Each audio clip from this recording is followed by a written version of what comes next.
Channel. It's the Suburban Appalachia Channel, and today we're going to be making Blue Ridge Mountain favorite. This is a very, very old-timey recipe. We're going to be making mixed pickles, and what that is fermented vegetables. And here in the mountains of Virginia, years ago, the settlers needed a way of preserving their food throughout the winter. So this is a little different than kraut. It's delicious. And my wife's grandmother, Maxie, she had a recipe, and I've kind of accumulated different people's recipes over the years, but this is what my wife's family uses. And it got green tomatoes that we'll chop up. It's got cabbage, fresh from a garden. It'll have some green pepper in it.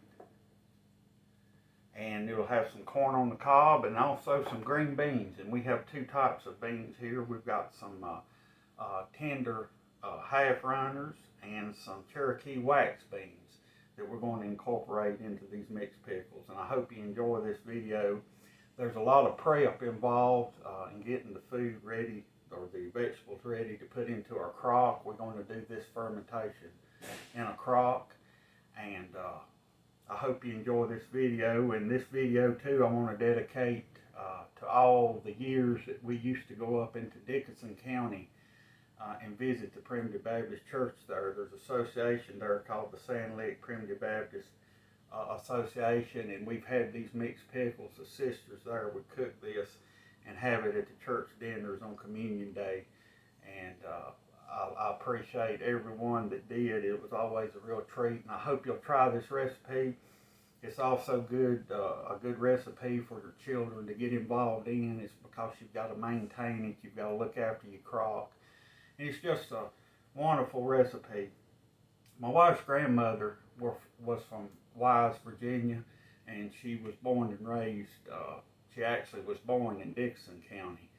And so up in that region, there's many variations of this mixed pickle, but ours is going to use cabbage, green tomatoes, corn, green beans, some green pepper, green bell pepper, and onion, a yellow onion in with it. And I'll show you how to prepare the vegetables. And what we're going to do, we're going to shred the cabbage, and we'll run that through a food processor. We prefer our cabbage shredded fine. Some people like it coarse chopped, and that's totally up to you. This recipe will work for either one. We're going to snap the beans, and this is the only part of the recipe that you have to cook. You need to cook your green beans till they're about half done or a little more. We like ours a little more, and they'll be added into this recipe. We're going to take the corn and shuck it and cut the corn off the cob, and this is a beautiful corn from the garden. It's yellow and white mix. Actually, it's peaches and cream, it's called. Our green peppers, we're using about 4 green peppers. And like I say, you can variate this recipe, but this is a very old recipe. It's delicious. We will get all these vegetables prepared, and I'm going to do the green beans first and get them on the stove cooking, and then we'll move on to the other vegetables. But this recipe is something I think this time of year, it stirs up my memories. We had this also in North Carolina, where I grew up, Stokes County. It's a poor person's meal, but it tastes like a king should eat. It is absolutely delicious. And this is Blue Ridge Mountain mixed pickles. And we'll be on and off here as we're getting ready, but we appreciate you watching. Okay, we have our green beans snapped. As you can see, the Cherokee wax bean and the tender half runner bean, 2 inches, 1.5 inch. It's not particular. You can leave them coarse or as fine as you want. Some people prefer them to be finer chopped. But what we're going to do, this will be the first vegetable we'll get ready. It's got to cook for a while, and like I say, these are about 2 quarts for what we're going to do. We got a 4-gallon crock. This is about 2 quarts of beans, and it's a mixture. I like the Cherokee wax bean It gives it a pretty color. This recipe here in some parts of the mountains, they put carrots in it. And if you prefer carrots in it, that's fine. We like beans, tomatoes, corn, pepper, cabbage, and onions in ours. And that was Grandma Maxie's recipe. And so we're going to get these cooking. And I'm going to say they're going to have to cook for 15 or 20 minutes. And then we'll drain them. And they'll be ready to add to the crock. And we'll get started. But this, like I say, this is a fun recipe. It's a taste of history. When you taste it, it's nothing tastes like mixed pickles. And I encourage you to try it. So we'll be on and off here, different scenes, getting these vegetables ready. And then at the end of it, I'll show you how to know how much salt to put in it. But we're going to get these cooking and we'll move on to the other vegetables. We got our beans on. They're on the stove cooking. We've got our corn shut. Just some pre-prep as we film. I don't want to bore you with chopping all these vegetables, but I'll show you how we take these green tomatoes. And I'm going to go ahead and chop them up. And we've got like 6 green tomatoes that goes into this recipe. They must be somewhat firm. And we have plenty of tomatoes this year. And what we'll do is we'll take these and quarter them. Remove the core here on the end. And you can do these, you can chop these any way you would like. I like mine somewhat medium chopped. Really take the quarter, run the knife through it, and then chop it up. Chops up real fine in pieces about like this. It's perfect size. But like I say, if you prefer your tomatoes to be finer, you by all means chop them the way you like them. This recipe is very versatile. Some people add carrots and herbs to the fermentation, but we like the pure taste of the vegetable. And it's a delicious recipe, and when you eat this, you'll understand why it's worth doing. It's just got a taste. It's a very unusual fermented vegetable, but it just tastes so good, especially this winter. And when I make these recipes, I'm not a chef or a professional cook, but when I make these recipes, one of the main reasons is it takes me back to good times, to good memories. And that's why I encourage you to watch our channel. We do things that they don't do anymore in mainstream cooking and canning, but that's okay. We're doing this channel really to honor the people that taught us to survive, and with churches, I'm an old regular Baptist, primitive Baptist, and I've had this dish over the years so many times, and it was so delicious. Everybody likes different things, and this is one of my favorites. But I'm going to go ahead and get these tomatoes chopped up. And like I say, we've got 2 quarts of beans, 2 cabbage heads, 4 peppers, 7 ears of corn, and 6 green tomatoes, and we'll be putting an onion in. Okay, we've got our green tomatoes chopped up, and like I say, it's about 6 of them, and you can see the size pieces that we're using. And on top of them green tomatoes, we're going to go ahead and do our green pepper. And we're putting about 4 bell peppers.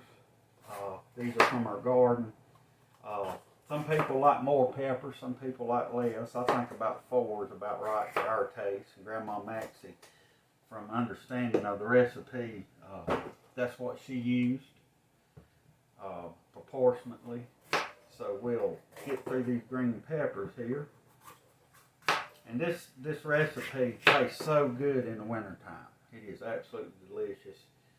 And you can cook these up with a little bacon grease or what we call fatback grease. And it just tastes so good. So what we want to do, we want to chop the bell pepper up a little finer than the other vegetables. It doesn't take much for us. The green pepper gives it a nice taste. It's really good with those green tomatoes and the corn. It's just a taste of summer. later on in the year, and that's the way we look at it. We like to homegrown vegetables and home canned products. You know, today the argument is you can buy them cheaper than you can do it.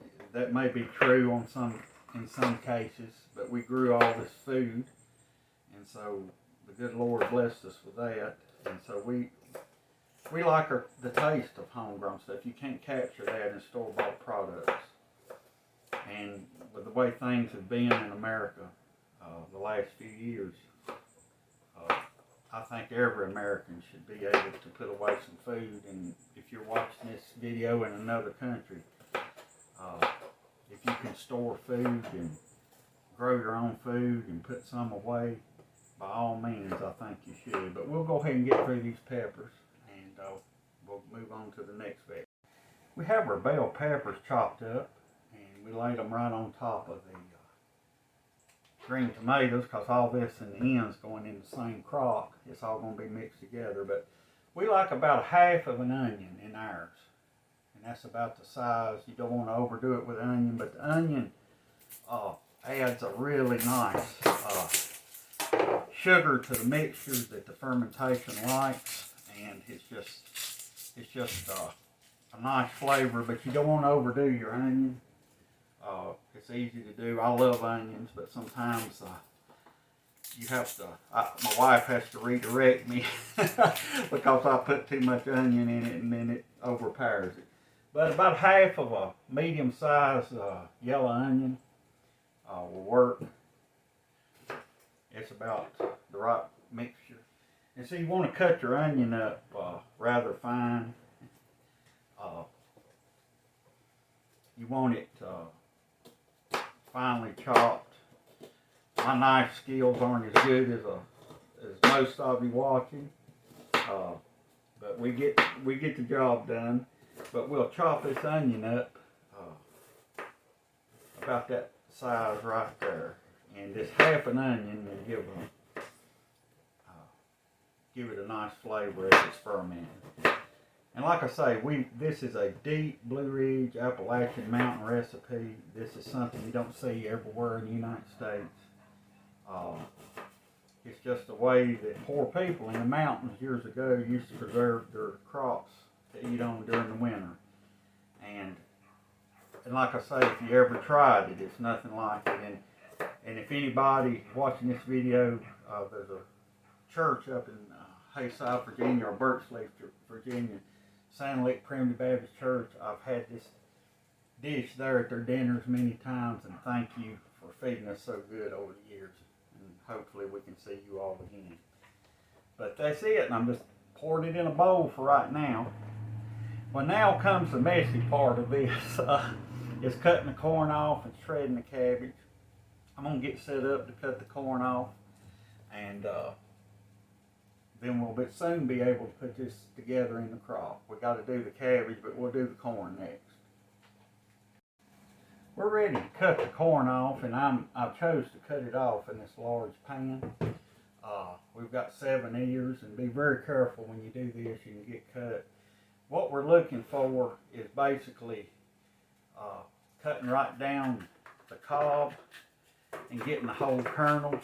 And like I say, this is messy, but that's okay. That's the fun of it. And you don't want to scrape the cob and get a lot of that milk out of the corn. You just want the kernels. And we're going to mix everything in this pan anyway, so I'm just cutting the corn off in here. And I'm making clean swipes on the corn because I want the whole kernel, as much of it as I can get without squeezing a lot of the milk out of the kernel. But we got 7 ears of corn, and like I say, you can adjust this recipe. This is what Grandma Maxie, the proportions that she used, and this recipe is dedicated to her. And all of that, those sweet sisters up in Sand Lake Association, up in Birchleaf and Hayside, has fed us this dish all these years, and it's one of our favorites, and we want to share it with the world. But I'm going to keep on cutting this corn off, and as I can see, it's messy. We're in our basement canning kitchen, so that's good. So we'll keep cutting. we've got our corn chopped up, and we approximately got about 3 cups of corn cut off the cob. And that's about the way we like it, but you can put more or less. But around, not over 4 cups is what I recommend. But next we're going to chop this cabbage up. Now these cabbages, all this produce came right out of our garden this morning, so it's good and fresh.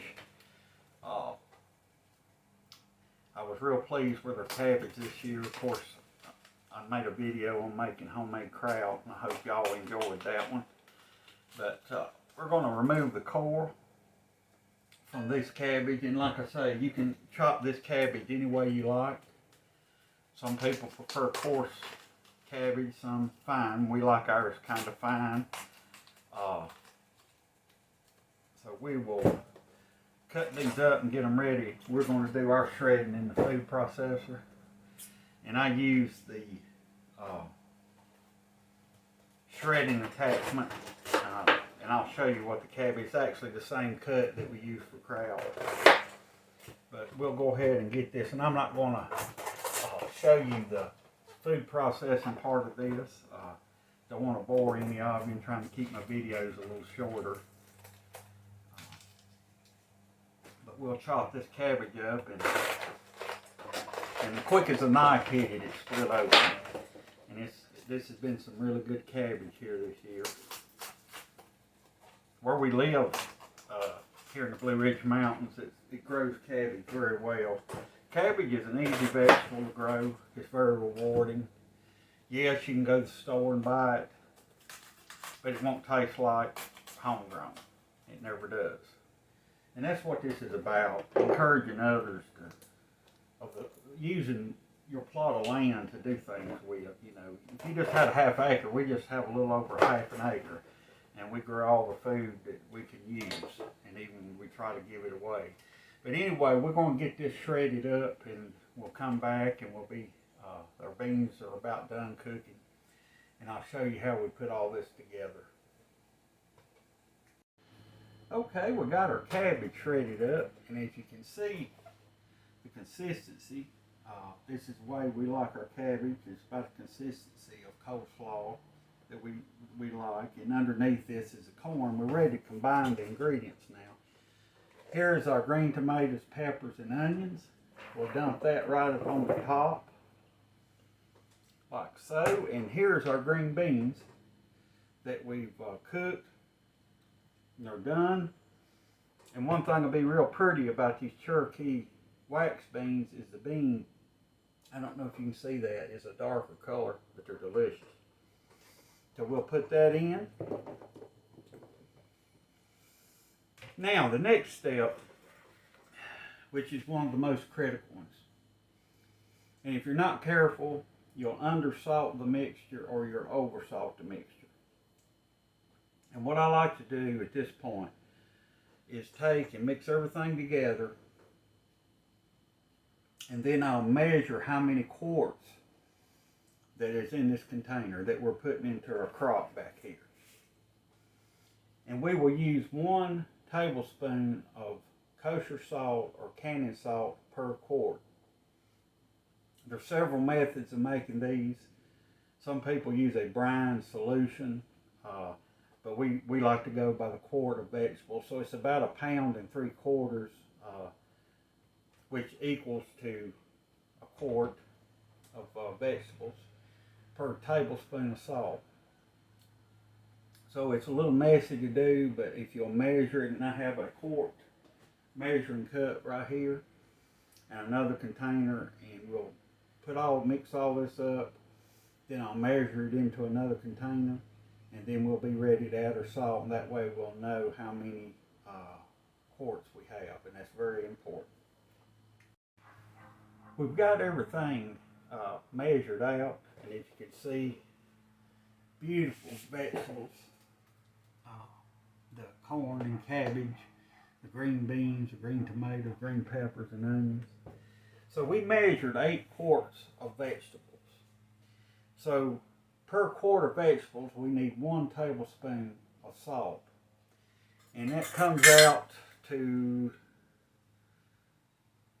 almost 2/3 of a cup, a little less. It looks like a lot of salt, but these vegetables need it. So what I'll do is sprinkle the salt, every bit of it, over our vegetables. And then I'll mix it up, and I like to do this by hand. Get way down in there and get all your vegetables and that salt. And that salt will start extracting the liquid. This recipe doesn't require brine. These vegetables makes their own brine in this salt. And the vegetable, the water that's in them. And it always comes out good for us. Some people, submerge their vegetables in liquid. And what I'll do, by the time we put these in the crock, a lot of liquid would have started coming out of this. But you want to mix it up really good. And I can then look down in the container here in the pan, and I can see the juices starting to flow out of the vegetables. And by the time we get it in the crock, we should have enough water. But what will happen when I put this in the crock is I will watch it today, and if I need to add liquid to it, I will use a brine solution, which is a quart of water and 2 tablespoons of salt. And you mix that up and you can top it off. You want to keep these vegetables submerged in the brine that it makes. But I like for the juices, the natural juices that's in the vegetables to come out. But we will add brine along the process. And when we put this in the crock, it'll sit in the basement here covered up. And I'll check it every day till it gets to the sourness that I desire. And once it gets to that point, I will take it, and then we will put it in quart jars and process it for about 10 minutes and seal the jars. But I like to start off with the natural juice in the vegetables instead of adding extra juice or extra water. But if we need to, it'll be that brine solution. So I'm mixing this up. Really get in there with your hands and mix it up. And this is not a science. Some people today, that does videos, it's like it's exclusive. But you can do this. If I can do this, you can do it. And this is an old-timey recipe. One of my favorite memories. And so this year when the snow's flying, we'll have a taste of summer. The Lord's been good to us. But we got that mixed up pretty good. I'm going to go and get our crock here set up, and I'll show you how to finish this off. Okay, we're ready to put this mixed pickles into the crock. And as you can see, the juices has done started flowing. Now this crock I store from year to year. I washed it with scalding water, and I filled it full of water with 2 cups of white vinegar and let it sit overnight. You want your crock good and clean. You don't want nothing to contaminate the fermentation. So I'm going to stand up. I'll go out of your field of vision, but as you can see, the water, see the juices just coming out from that salt. And we taste tested the saltiness, which we know that's about right. 1 tablespoon of salt per quart of vegetables. And it's already making me so hungry. It smells so good. The onions, the peppers, the cabbage, the corn. And it's so beautiful. It's just really pretty. And so we had all those vegetables made 2 gallons, and you can adjust the recipe to suit your taste. But this is Grandma Maxie's, my wife's grandmother's recipe, and she was from Dickenson County, Virginia. And when I get it in the crock, as I can done see, I've got plenty. When I press down, I've got plenty of juice. Plenty of juice. So this will rise, actually, the water content will actually rise where the salt's extracting it from the vegetables. So what you do then is you get you a clean paper towel, and you don't want any of this left on the sides. And I'll show you what we're going to use for weight. We're actually going to press this down, and then we're going to put a weight on top of it. Some people use the porcelain weights that you can buy at canning supply stores, but what I like to do is, oh, that's beautiful. What I like to do is simply get a food grade plastic bag, fill it full of water. I don't know if you can see that. And I've got a twist tie on top, and I'll lay it right down on top of the vegetables. And what I like about this keeps it submerged, it covers this crock.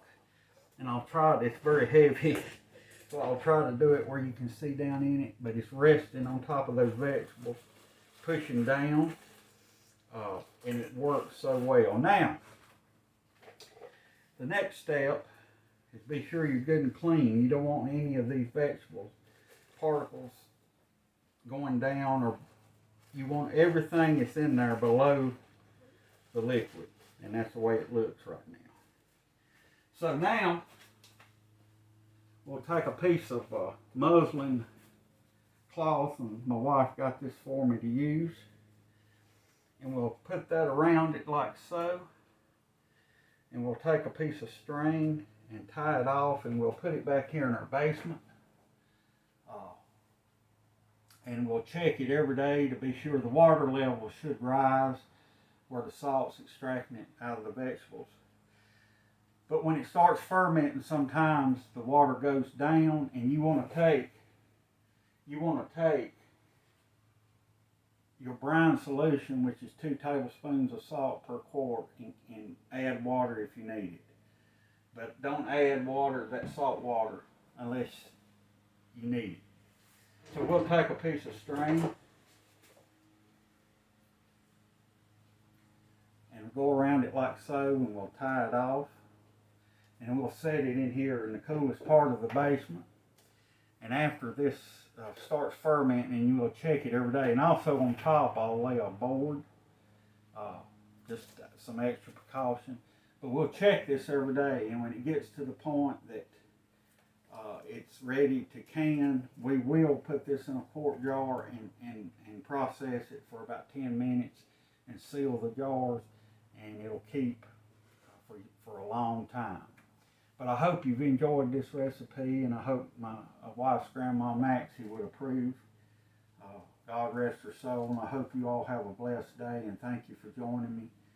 And we appreciate God's mercy. We're thankful for the opportunity to do this because He's been so good to us. And if you like the Suburban Appalachia channel, like this video and subscribe to our channel. And you don't have to live out on a big homestead to do this. We live in a little suburban development here in Southwest Virginia in the Blue Ridge Mountains. It's a lot of country around us, but you don't need a lot of land to do this. But God bless you. Hope you have a great day, and we hope to see you again real soon.